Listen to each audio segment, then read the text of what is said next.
Gente, essa é minha cachorrinha dormindo.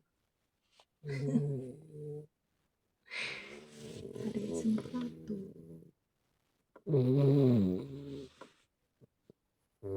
Olha. E ainda tem o nome de Brisa. Com esse ronco todo.